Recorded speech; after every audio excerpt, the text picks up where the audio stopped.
Welcome all of you. इस class में मैं आपसे डिस्कस करूंगा आपकी यूनिट 1 का सेकंड टॉपिक। सेकंड टॉपिक में दो चीजें कवर हैं। एक आपका रिसिप्ट एंड पेमेंट अकाउंट, दूसरा फंड बेस्ड और नॉन फंड बेस्ड अकाउंटिंग। तो पहले मैं आपसे रिसिप्ट एंड पेमेंट अकाउंट का डिस्कस करूंगा। सेकंड पे मैं आपसे फंड बेस्ड और नॉन फंड बेस्ड अकाउंटिंग का डिस्कस करूंगा। ठीक है। अब नॉन प्रॉफिट ऑर्गेनाइजेशन के बारे में हम लोग पढ़ेंगे। देखो, नॉन प्रॉफिट ऑर्गेनाइजेशन जर्नल भी बनाएगा, लेजर भी बनाएगा, ट्रायल बैलेंस भी बनाएगा, कैश बुक भी उसे मेंटेन करनी होगी।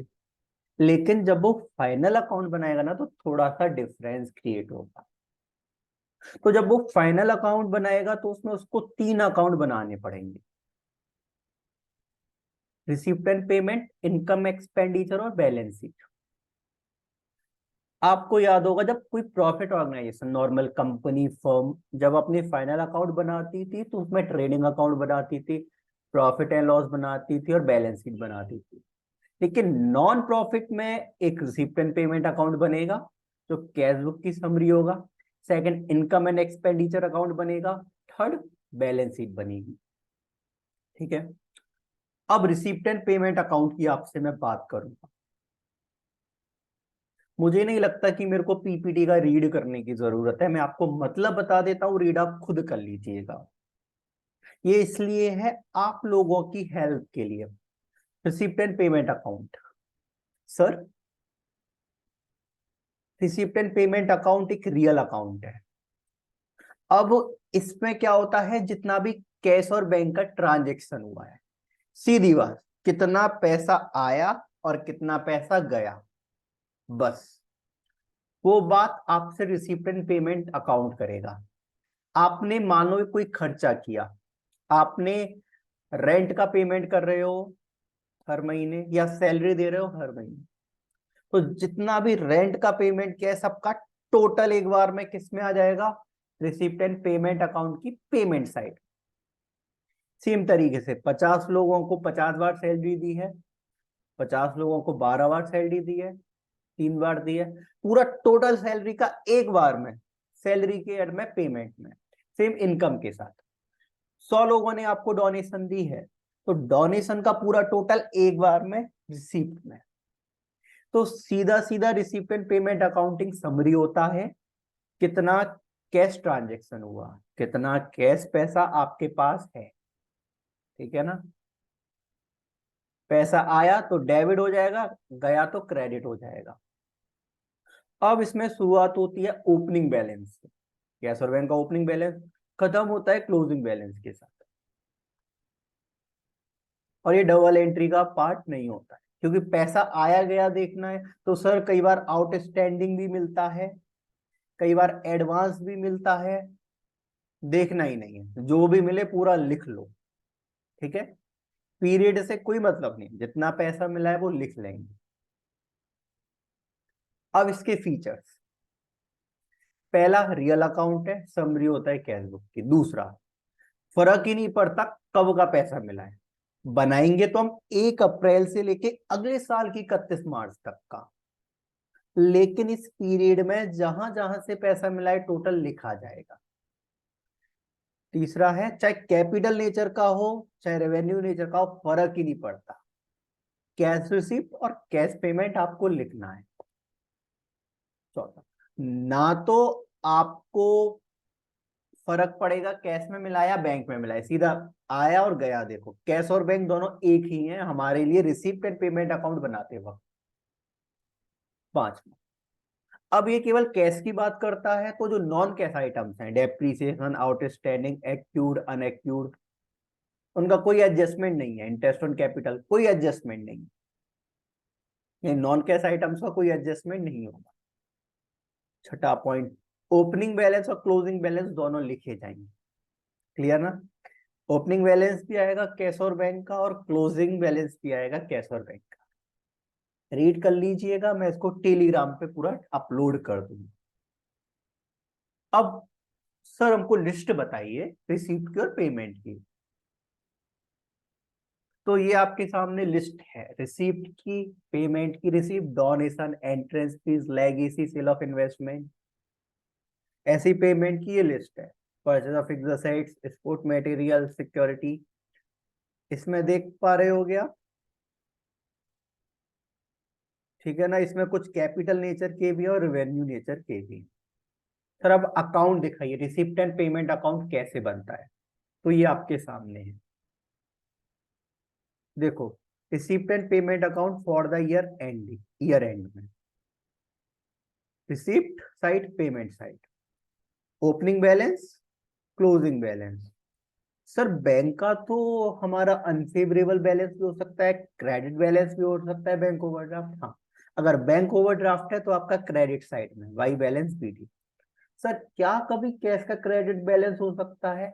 इम्पॉसिबल, नहीं हो सकता, क्योंकि कैश आपके पास जीरो हो जाएगा, जीरो से नीचे नहीं जाएगा, ठीक है ना। तो कैश का कभी नेगेटिव बैलेंस नहीं होगा। उसके बाद रिसिप्ट साइड में सारी की सारी आपकी रिसिप्ट आ जाएंगी, पढ़ लीजिएगा, सब्सक्रिप्शन, डोनेशन, आपकी देख लीजिए, sale of investment, fix assets भी है, स्पेसिफिक डोनेशन भी है, लीगेसी भी है। ये हमारे कैपिटल रिसिप्ट होते हैं। ऐसे ही रेवेन्यू एक्सपेंडिचर भी आ रहे हैं हमारे सारे, wages, rent, rates, insurance, printing, advertisement. और नीचे देख रहे हो purchase of assets, purchase of investment, ये कैपिटल एक्सपेंडिचर ये भी आ रहा है। हमें कैसे पता लगेगा हमारा रिसीप्ट एंड पेमेंट सही बनाए? अगर हमारा क्लोजिंग बैलेंस और ओपनिंग बैलेंस कैश बुक से मैच कर गया तो मतलब हमारा अकाउंट सही बना। डन। सर सेकेंड यूनिट में ही एक टॉपिक है, concept of fund based accounting और नॉन फंड बेस्ड अकाउंटिंग, जल्दी से इसका भी रिवीजन करा दीजिए। तो बेटा फंड बेस्ड अकाउंटिंग केवल एनपीओ में यूज होती है, नॉन प्रॉफिट ऑर्गेनाइजेशन यूज करते हैं। अब फंड मतलब specific fund, building fund, library fund, sport fund, loan fund, fixed asset fund.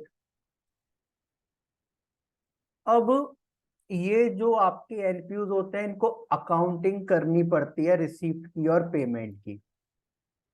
अब ये तो डोनेशन लेते हैं, तो किसी ने बिल्डिंग बनाने के लिए पैसा दे दिया, किसी ने केवल लाइब्रेरी के लिए पैसा दे दिया, किसी ने कोई टूर्नामेंट स्पॉन्सर किया और उस टूर्नामेंट के प्राइस के लिए पैसा दे दिया, किसी ने किसी स्कूल में जो स्पोर्ट्स के बैट बॉल बैडमिंटन आते हैं उसके लिए पैसा दे दिया, यानी कोई स्पेसिफिक फंड के लिए पैसा दे रहा है। तो यहाँ पे ये किस में आता है? फंड बेस्ड अकाउंटिंग, यानी accounting we are receipt and payment related to a particular fund, credited to particular fund and payment. तो ये आपका हो गया फंड बेस्ड अकाउंटिंग, ठीक है ना। फंड भी दो तरीके के होते हैं, एक तो उसने दे दिया बोल के, ये पैसा स्पोर्ट के लिए, ये पैसा लाइब्रेरी के लिए, ये पैसा बिल्डिंग के लिए। हाँ, तो ये होगा रेस्ट्रिक्टेड फंड। अगर आपको लाइब्रेरी के नाम से पैसा मिला है तो आप केवल लाइब्रेरी में यूज करेंगे, उसके अलावा यूज नहीं करेंगे। आपको बिल्डिंग के नाम से पैसा मिला है तो आप केवल बिल्डिंग के लिए यूज करेंगे, उसके अलावा यूज नहीं करेंगे। तो ये आपके होगा रेस्ट्रिक्टेड फंड, जिस पर्पस के लिए मिले हैं उस पर्पस के लिए आपने यूज किए हैं। इन्हीं को स्पेसिफिक फंड भी बोलते हैं, कि स्पेसिफिक पर्पस के लिए होते हैं। तो रेस्ट्रिक्टेड फंड को बैलेंस शीट में कहां शो करते हैं? सवाल माइंड में आया, इनको लायबिलिटी साइड में शो करते हैं, ठीक है ना, बैलेंस शीट की लायबिलिटी साइड। अब बात करते हैं, फंड दो टाइप के होते हैं, unrestricted fund, restricted fund. Unrestricted fund सीधा प्रॉफिट एंड लॉस में, और रेस्ट्रिक्टेड फंड स्पेसिफिक फंड में।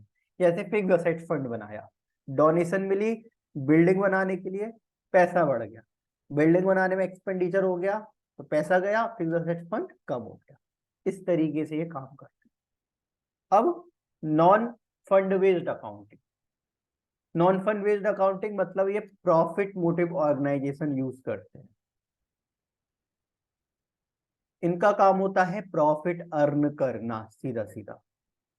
और non fund based accounting actual basis पे काम करते हैं, कैश भी लिखेंगे उधार भी लिखेंगे।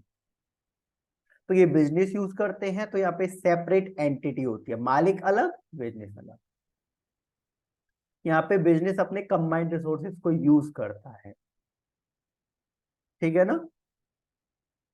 रेगुलेटिंग एजेंसीज, यानी यहाँ पे आपको कई सारे लॉ रूल्स फॉलो भी करने पड़ते हैं। आप यहाँ पे ट्रेडिंग बनाएंगे, प्रॉफिट एंड लॉस बनाएंगे, बैलेंस शीट बनाएंगे, लास्ट में जो आपका रेवेन्यू है उसको एक्सपेंस से मैच करेंगे तो आपको प्रॉफिट एंड लॉस पता लग जाए। बनाया ना profit and loss, credit side में सारी इनकम, डेबिट साइड में सारे एक्सपेंडिचर, बचा हुआ नेट प्रॉफिट, ऊपर से ग्रॉस प्रॉफिट ट्रांसफर भी हो जाता है। और यहाँ पे एक्सपेंडिचर कॉमर्शियल पर्पस के लिए होते हैं, जरूरी नहीं बजट बनाया जाए, जरूरी नहीं बजट बनाया जाए। This is all about non fund based accounting. उम्मीद है कि आप समझ पाए होंगे मीनिंग को, रिवाइज भी कर पाए होंगे। ऐसे ही इन्वॉल्व लीजिए। थैंक्स ऑल ऑफ यू मुझे वक्त देने के लिए। Love you all. और आप सबका एग्जाम निकलेगा, आप सब अच्छे से पढ़िए, अच्छा सोचिए, मेहनत कीजिए।